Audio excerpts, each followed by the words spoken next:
ಹೆದರಿಗೆ ನಿಂತು ಯುದ್ಧ ಮಾಡುವವರು ಯಾರುಂಟು? ಹರಿ ಹರ ಸುರದಿಕ್ಪಾಲಕರನ್ನು ಸೆರೆ ತರಬೇಕೆಂದು ನಿನ್ನನ್ನು ಕರೆಸ್ತೇನೆ ಮಂತ್ರಿ. ಕಾರಣದಲ್ಲಿ ಸ್ವತಂತ್ರಿ. ಹೇ ಮಂತ್ರಿ, ಮತ್ತೆ ಹೇಳ್ತೇನೆ ಕೇಳು.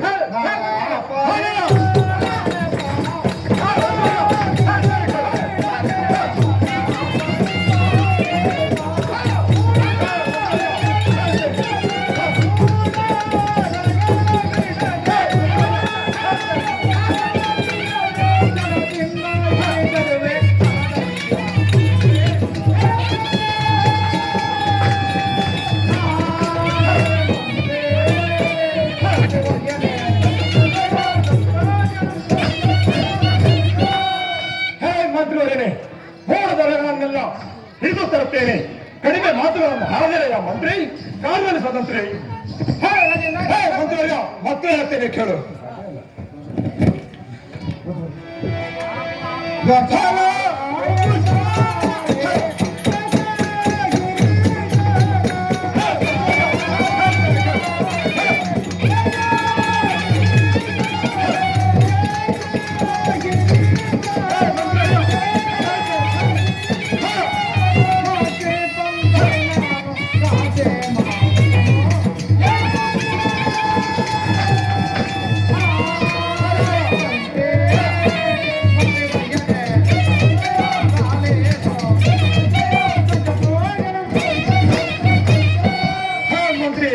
ದೋಷರಹಿತನಾದ ಶೇಷಗಿರೀಶನನ್ನು ಶಿರವನ್ನು ತಂದು ಸೆರೆ ಹಾಕುತ್ತೇನೆ ಮಂತ್ರಿ.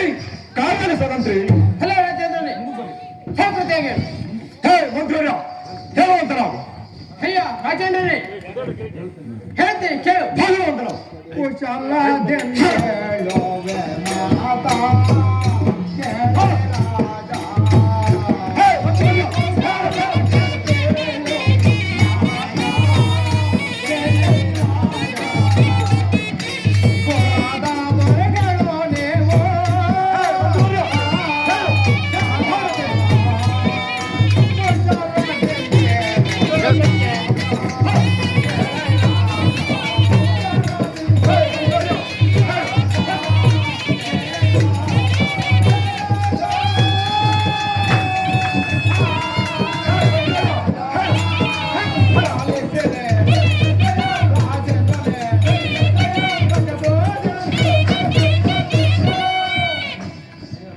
ಅಯ್ಯೋ ದೊರೆ, ಸ್ವರತ ದ್ವಿಗುಣ ಪುಣ್ಯ ವರದತ್ತಾನು ಫಲವು. ಹೇ ಮಂತ್ರಿ ಚೆನ್ನಾಗಿ ಹೇಳು.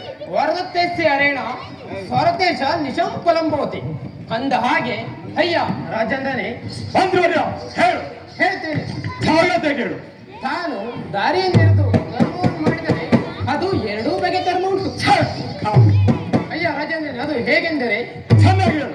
ಪರರು ದಾರಿಯನ್ನೆರೆದು ಧರ್ಮವನ್ನು ಮಾಡಿದ್ದಂತೂ ಭೂಮಿ ಸಾರಥಿ, ಇವರ ಧರ್ಮವನ್ನು ಕೇಳಿದೆಯಾ? ಚೆನ್ನಾಗಿ ಬೋಳುತ್ತಾ ಇದ್ದೇನೆ, ಕೇಳುವಂತಲ್ಲ. ಅಯ್ಯ ದೊರೆ, ಭೂಮಿ ಮೊದಲಾದದನ್ನು ಪರಿಪಾಲನೆ ಮಾಡಿದರೆ ತಾನು ಕೊಟ್ಟಿದ್ದಕ್ಕಿಂತಲೂ ಅದು ಅಧಿಕ ಧರ್ಮ ಉಂಟು. ಅದು ಹೇಗೆಂದರೆ ಚೆನ್ನಾಗಿ ದಾರಿಯನ್ನೆರೆದು ಧರ್ಮವನ್ನು ಮಾಡಿದರೆ ಅದನ್ನು ಮತ್ತೊಬ್ಬನು ಅಪಹರಿಸಿದರೆ ತಾನೂ ಮಾಡಿದ ಧರ್ಮ ಎಲ್ಲವೂ ವ್ಯರ್ಥವೆಂದು ಕರೆಯುವುದು. ರಾಜೇಂದ್ರ, ಅದರ ಪ್ರಯುಕ್ತ ಹೇಳ ರಾಜೇಂದ್ರ. ಸಾರಥಿ, ಇವನ ಧರ್ಮಕ್ಕಿಂತ ನನ್ನ ಧರ್ಮವನ್ನು ಹೇಳುತ್ತೇನೆ, ಚೆನ್ನಾಗಿ ಲಾಲಿಸು. ಕಟ್ಟಿದ ಕೆರೆಯನ್ನು ಒಡೆಯುವುದು ಒಂದನೆಯ ಧರ್ಮ. ಸಾರಥಿ ತಿಳಿತೆ. ಎರಡನೆಯ ಧರ್ಮ ಆಗಿದ ಲಗ್ನಕ್ಕೆ ಹಂಡಿಯನ್ನುಂಟು ಮಾಡುವುದು ಎರಡನೆಯ ಧರ್ಮ. ಹೇಳುವಷ್ಟು ಕೇಳುವುದರ. ಮೂರನೆಯ ಧರ್ಮ ತುಂಬಿದ ಕೋಪನ್ನು ಕತ್ತರಿಸುವುದು ಈ ರಾಜನ ಮೂರನೆಯ ಧರ್ಮ. ಇದನ್ನು ಚೆನ್ನಾಗಿ ತಿಳಿದು ಮಾತನಾಡುವವರೆಗೂ ನನ್ನದೇ ಹೋದರೆ ಬೇರೆ ಮಾತನನ್ನು ಹಣಬೇಡ.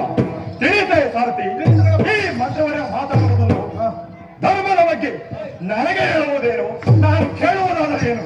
ಸಾರಥಿ ತಿಳಿಯುತ್ತೆ. ಚೆನ್ನಾಗಿ ಹೇಳು. ಅಯ್ಯ ಸರಿ, ನೀನು ಈ ಹರಿಹರ ಬ್ರಹ್ಮ ಸುರದಿಕ್ಪಾಲಕರನ್ನು ಜಯಿಸುವುದು ಆಲೋಚನೆಗೆ ಎಂದಿಗೂ ಹಾಕಬೇಕು.